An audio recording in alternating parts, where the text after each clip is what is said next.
प्रधानमंत्री मोदी ने पिछले साल ही 16 दिसंबर को इसी जगह से, इस युद्ध स्मारक से 4 मशालों को प्रज्वलित किया था। और जैसा कि आप सभी जानते हैं कि साल 1971 में पाकिस्तान पर ऐतिहासिक जीत, ऐतिहासिक विजय हासिल करने की 50वीं वर्षगांठ इस वर्ष हम मना रहे हैं। भारत के साथ साथ बांग्लादेश भी मना रहा है और इसी उपलक्ष्य में राष्ट्रीय युद्ध स्मारक पर बहुत ही महत्वपूर्ण कार्यक्रम अब से चंद लम्हों के बाद शुरू होने वाला है। और आप देख सकते हैं टीवी स्क्रीन्स के जरिए, आप अपने टीवी सेट्स के जरिए देश के रक्षा मंत्री राजनाथ सिंह राष्ट्रीय युद्ध स्मारक पर पहुंच चुके हैं।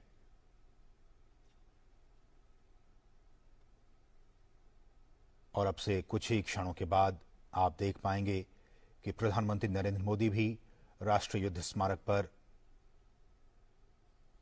पहुंचेंगे और स्वर्णिम विजय मशालों के सम्मान समारोह में प्रधानमंत्री शामिल होंगे।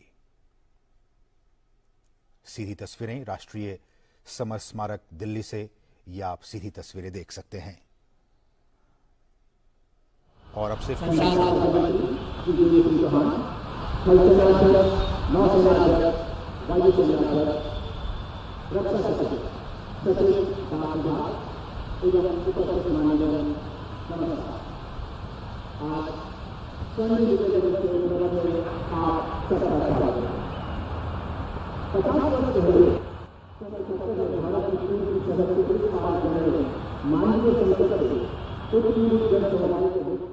से लोंगेवाला,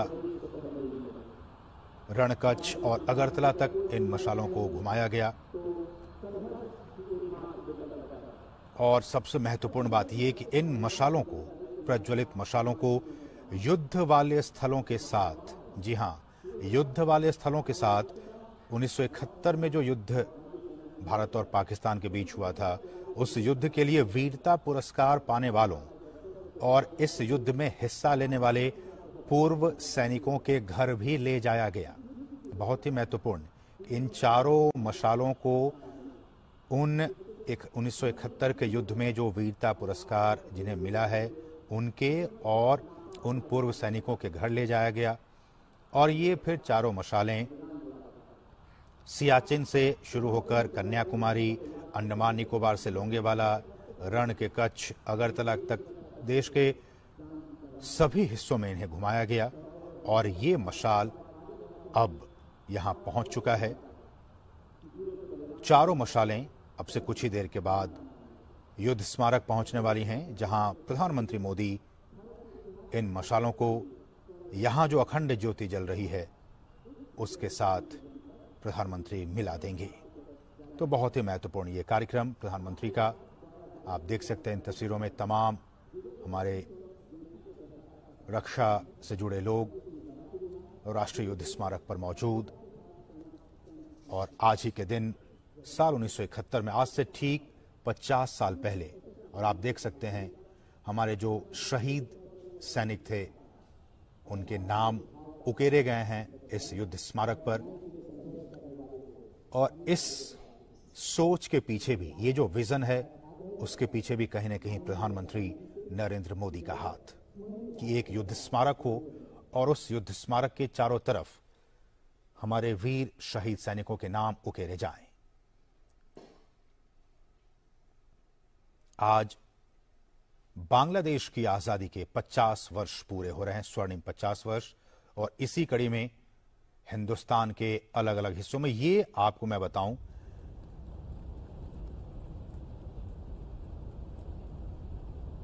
ये एक पोस्टल स्टाम्प देश के रक्षा मंत्री की तरफ से कोमेमोरेटिव स्टाम्प जारी किया जा रहा है। रक्षा मंत्री ने इसे जारी किया उन वीर शहीद सैनिकों के सम्मान में। और जैसा कि हम आपको बता रहे हैं कि ये न सिर्फ हिंदुस्तान में, बल्कि आज ये जश्न एक साथ 2 देशों में मनाया जा रहा है। जी हां, ये स्वर्णिम विजय पर्व आज एक साथ दो देशों में मनाया जा रहा है। एक तो हमारा प्यारा हिंदुस्तान और दूसरा हमारा पड़ोसी मुल्क बांग्लादेश। और बांग्लादेश में स्वर्णिम विजय पर्व में शामिल होने के लिए वहां के राष्ट्रपति के विशेष आमंत्रण पर हमारे राष्ट्रपति रामनाथ कोविंद बांग्लादेश में इस वक्त मौजूद हैं। वहां भी अब से कुछ ही लम्हों के बाद बहुत ही खास कार्यक्रम शुरू होने वाला है। और यहां आप देख सकते हैं राजधानी दिल्ली में राष्ट्रीय समर स्मारक से ये सीधी तस्वीरें, जहां देश के रक्षा मंत्री पहुंच चुके हैं। उन्होंने एक कोमेमोरेटिव स्टाम्प भी जारी किया और ये चारों मशालें, जिसका कि मैं जिक्र कर रहा था, ये चारों मशालें देश के अलग अलग हिस्सों से, कश्मीर से कन्याकुमारी, कच्छ से कोहिमा, देश के तमाम हिस्सों से गुजरता हुआ उन पूर्व सैनिकों के घर से होता हुआ अब ये राष्ट्रीय राजधानी दिल्ली के राष्ट्रीय समर स्मारक पर पहुंच चुका है।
तो ये बहुत ही खास तस्वीरें आप देख पा रहे हैं डीडी न्यूज़ के जरिए राष्ट्रीय समर स्मारक दिल्ली से, जहां अब हर किसी को प्रधानमंत्री नरेंद्र मोदी के आगमन का इंतजार है। और जैसा कि हम आपको बता रहे हैं कि आज ये स्वर्णिम विजय दिवस भारत और बांग्लादेश दोनों ही देशों में एक साथ मनाया जा रहा है। आपकी जानकारी के लिए हम बता दें कि आज ही का वो दिन 1971 में भारत पाकिस्तान के बीच जो युद्ध हुआ था, आज उसको खत्म हुए 50 साल पूरे हो गए। 16 दिसंबर आज का दिन और 1971 की शाम 4:35 पर पाकिस्तानी सेना की पूर्वी कमान ने भारतीय सेना के सामने आत्मसमर्पण कर दिया था। उस शाम ढाका में आत्मसमर्पण पत्र पर हस्ताक्षर करते हुए लेफ्टिनेंट जनरल A.K. नियाजी और उन्हें निहारते हुए तब के पूर्वी कमान के कमांडर रह चुके लेफ्टिनेंट जनरल जगजीत सिंह अरोड़ा की तस्वीरें आज भी, वो तस्वीरें हर कोई याद करता है और उस विजय दिवस को याद करता है। और ये 1971 का युद्ध महज 13 दिन चला था और इन 13 दिनों में भारत ने पाकिस्तान को नाको चने चबा दी। पाकिस्तान को कई मोर्चों पर, जी हां, एक दो नहीं बल्कि कई मोर्चों पर पाकिस्तान को हार का सामना करना पड़ा था। न सिर्फ पूर्वी सेक्टर में बल्कि पश्चिमी सेक्टर में भी पाकिस्तान को हार का सामना करना पड़ा था। आपकी जानकारी के लिए हम ये भी बता दें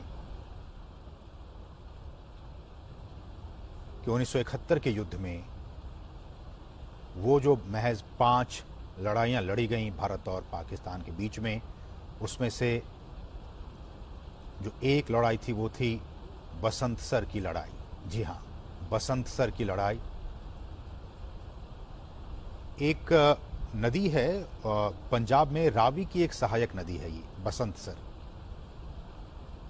12 दिनों की लड़ाई उस इलाके पर कब्जे की पाकिस्तान की कोशिशों के कारण हुई थी, जिसमें जम्मू को पंजाब से जोड़ने वाली जो सड़कें थी वो वहां पे मौजूद थीं और रणनीतिक लिहाज से स्ट्रैटेजिकली ये इलाका बहुत ही महत्वपूर्ण था। अगर, जी हां, अगर पाकिस्तान इस इलाके में हावी हो जाता तो वो पूरे जम्मू से बाकी भारत का संपर्क काट सकता था। दरअसल पूर्वी मोर्चे पर पाकिस्तान को भारत का मुकाबला करने में काफी परेशानी हो रही थी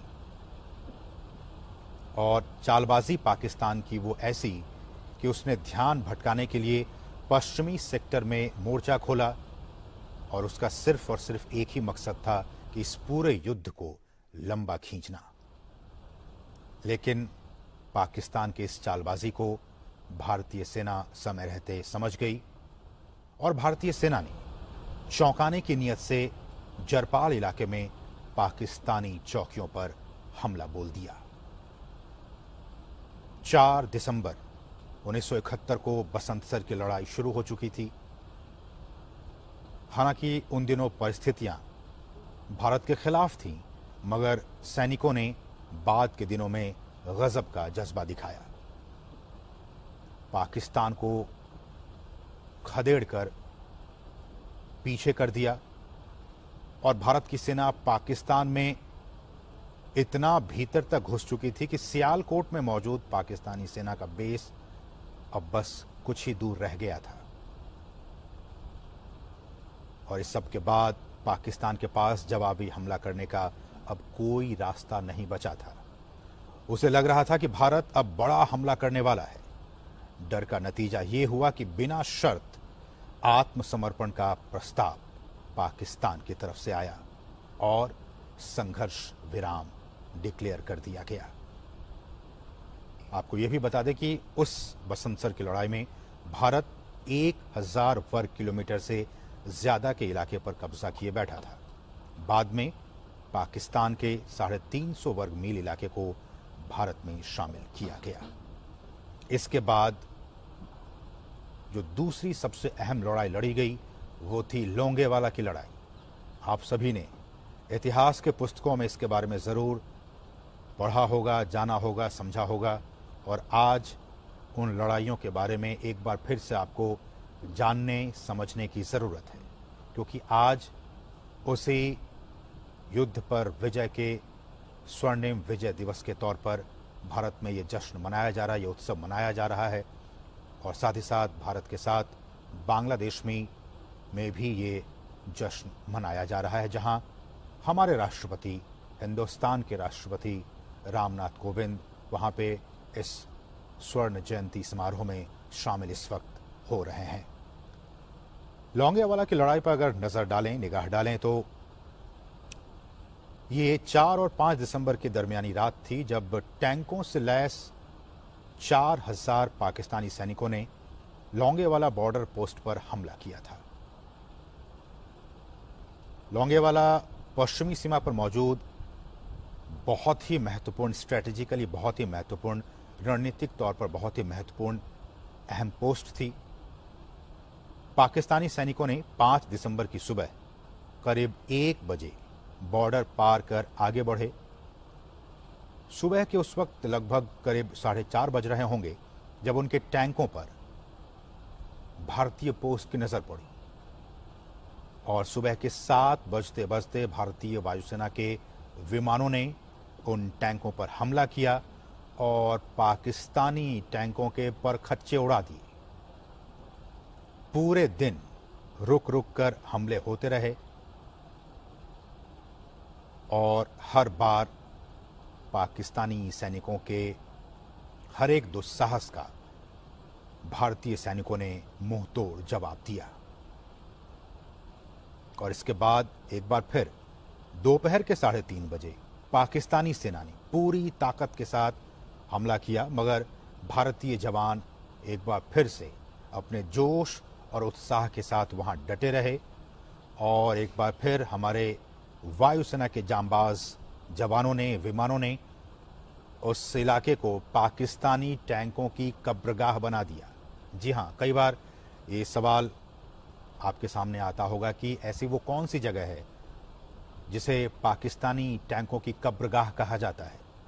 तो आप आंख मूंद कर आप ये जवाब दे सकते हैं कि वो लौंगेवाला का वो इलाका जहां भारतीय वायुसेना के विमानों ने पाकिस्तानी टैंकों पर इतने बम बरसाए कि उसे कब्रगाह में बदल दिया, कब्रगाह बना दिया। दुश्मन के 37 टैंक बर्बाद हो गए, 250 गाड़ियां छोड़कर वो भाग खड़े हुए। और इसके बाद 5 से 6 दिसंबर की रात को भारतीय सैनिकों ने दबाव भी बढ़ाया और इसके बाद पाकिस्तान संघर्ष विराम की घोषणा की और अपने आप को और भी नुकसान होने से बचाने का काम किया। तो ये लौंगेवाला की लड़ाई। तीसरी लड़ाई आपको इसकी जानकारी हम दे दें, ऑपरेशन ट्राइडेंट। आपने इसका भी नाम सुना होगा। यह भी 1971 की बात है जब भारतीय नौसेना से कहा गया कि वो ईस्ट पाकिस्तान में, पूर्वी पाकिस्तान में मौजूद जो पाकिस्तानी सैनिक थे उन तक किसी भी तरह की मदद जो है वो न पहुंचने दी जाए। वो इस तरह की कार्रवाई करे कि ईस्ट पाकिस्तान में जो पाकिस्तानी सेना के जो लोग मौजूद हैं उन तक कोई भी मदद ना पहुंचने पाए। और इसके लिए कराची बंदरगाह पर मौजूद पाकिस्तानी नौसेना के मुख्यालय का रास्ता रोकना था। यह बहुत ही महत्वपूर्ण काम था। 3 दिसंबर को क्या हुआ? 3 दिसंबर को यह हुआ कि भारतीय नौसेना ने बॉम्बे से दीव तक का, दीव आप समझ सकते हैं हमारे पश्चिमी छोर पे है, बॉम्बे से दीव तक का सफर तय किया। 4 दिसंबर की शाम 5 बजे जब नौसेना कराची से करीब 150 मील दूर थी तब इस ऑपरेशन को शुरू करने का आदेश दिया गया, जिस ऑपरेशन का नाम रखा गया ऑपरेशन ट्राइडेंट। ये आदेश दिया गया शाम के 5 बजे और धीरे धीरे जब रात गहरी होने लगी, रात का अंधेरा, भारत की मिसाइल उन नावों के जरिए, उन बोट्स के जरिए तेजी से कराची, पाकिस्तान के कराची की ओर बढ़ने लगी और वहां से मिसाइलें छोड़ दी। पाकिस्तानी कुछ समझ पाते उससे पहले ही मिसाइलें दागी जा चुकी थी। और ये काफिला आप देख सकते हैं, प्रधानमंत्री नरेंद्र मोदी अब इस राष्ट्रीय समर स्मारक पर पहुंच चुके हैं और उनकी अगवानी करने के लिए देश के रक्षा मंत्री राजनाथ सिंह वहां मौजूद। आज पूरा देश उन शहीद अमर जवानों को अपने अपने तरीके से याद कर रहा है। राष्ट्रीय समर स्मारक पर प्रधानमंत्री नरेंद्र मोदी पहुंच चुके हैं।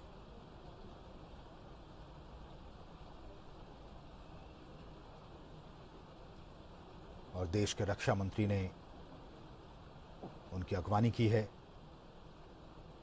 साथ साथ तमाम सेना के वरिष्ठ लोग वहां मौजूद। और जैसा कि हमने आपको बताया कि पिछले साल 16 दिसंबर को ठीक इसी जगह से प्रधानमंत्री नरेंद्र मोदी ने 4 मशालों को प्रज्वलित किया था। ये 4 मशाल देश भर में उत्तर से लेकर दक्षिण तक और पूरब से लेकर पश्चिम तक की यात्रा कर इन्हें घुमाया गया। और ये मशाल 1971 के युद्ध के लिए वीरता पुरस्कार पाने वालों और साथ ही साथ इसमें हिस्सा लेने वाले पूर्व सैनिकों के घर भी ले जाया गया। ये चारों मशालें यहां पहुंच चुकी हैं और अब आप कुछ ही लम्हों के बाद देखेंगे जब प्रधानमंत्री नरेंद्र मोदी इन चारों मशालों को अखंड ज्योति जो वहां जल रही है उसके साथ उन्हें वो मिला देंगे।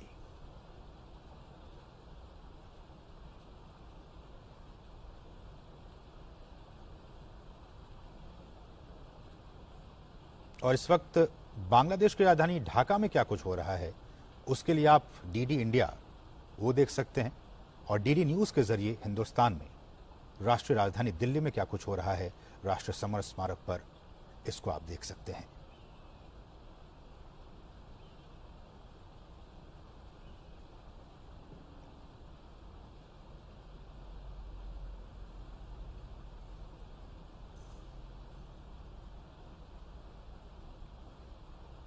प्रधानमंत्री नरेंद्र मोदी राष्ट्रीय समर स्मारक पर अपनी श्रद्धांजलि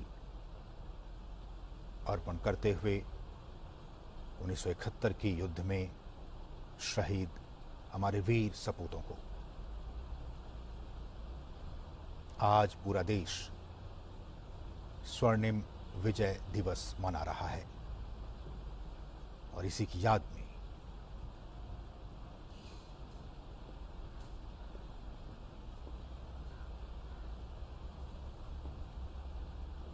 हमारे शहीद वीर सैनिकों को प्रधानमंत्री की भावभीनी श्रद्धांजलि।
तो आप ये सीधी तस्वीरें आपने देखा जहां राष्ट्रपति प्रधानमंत्री नरेंद्र मोदी बहुत ही खास कार्यक्रम में इस वक्त शिरकत कर रहे हैं।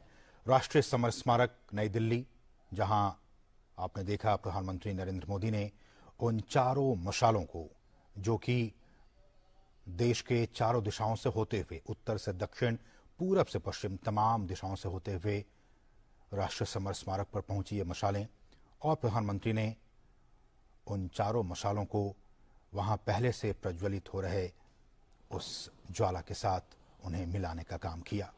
आज पूरा देश स्वर्णिम विजय दिवस मना रहा है। 1971 में पाकिस्तान पर भारत की ऐतिहासिक जीत हासिल करने की 50वीं वर्षगांठ पर यह बहुत ही खास कार्यक्रम का आयोजन किया जा रहा है। आपने जिन चारों मशालों को देखा, वो चार मशालें देश भर में सियाचिन से कन्याकुमारी, अंडमान निकोबार से लोंगेवाला, रणकच्छ और अगरतला तक इन्हें घुमाया गया।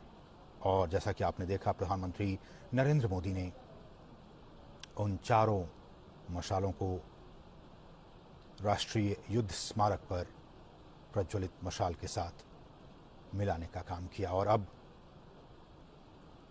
आगंतुक पुस्तिका में प्रधानमंत्री अपने उद्गार व्यक्त करते हुए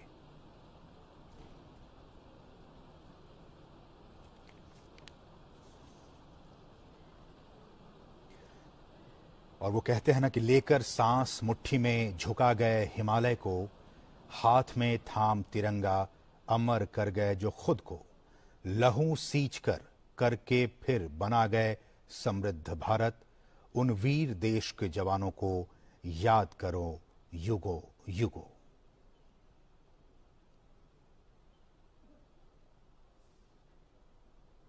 आज भारत और बांग्लादेश स्वर्णिम विजय दिवस मना रहा है।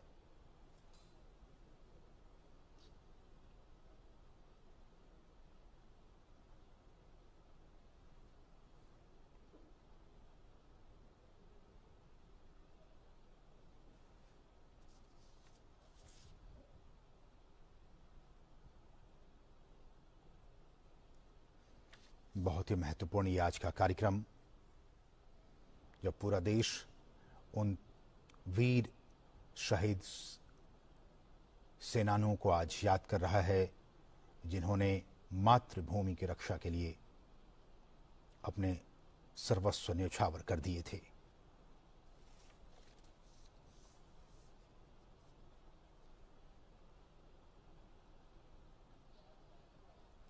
राष्ट्रीय समर स्मारक से ये सीधी तस्वीरें आप देख पा रहे हैं।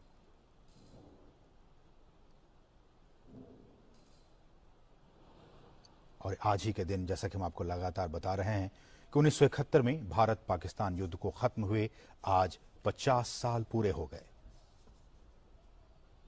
तो ये विशेष प्रस्तुति आपने देखी दूरदर्शन की राष्ट्रीय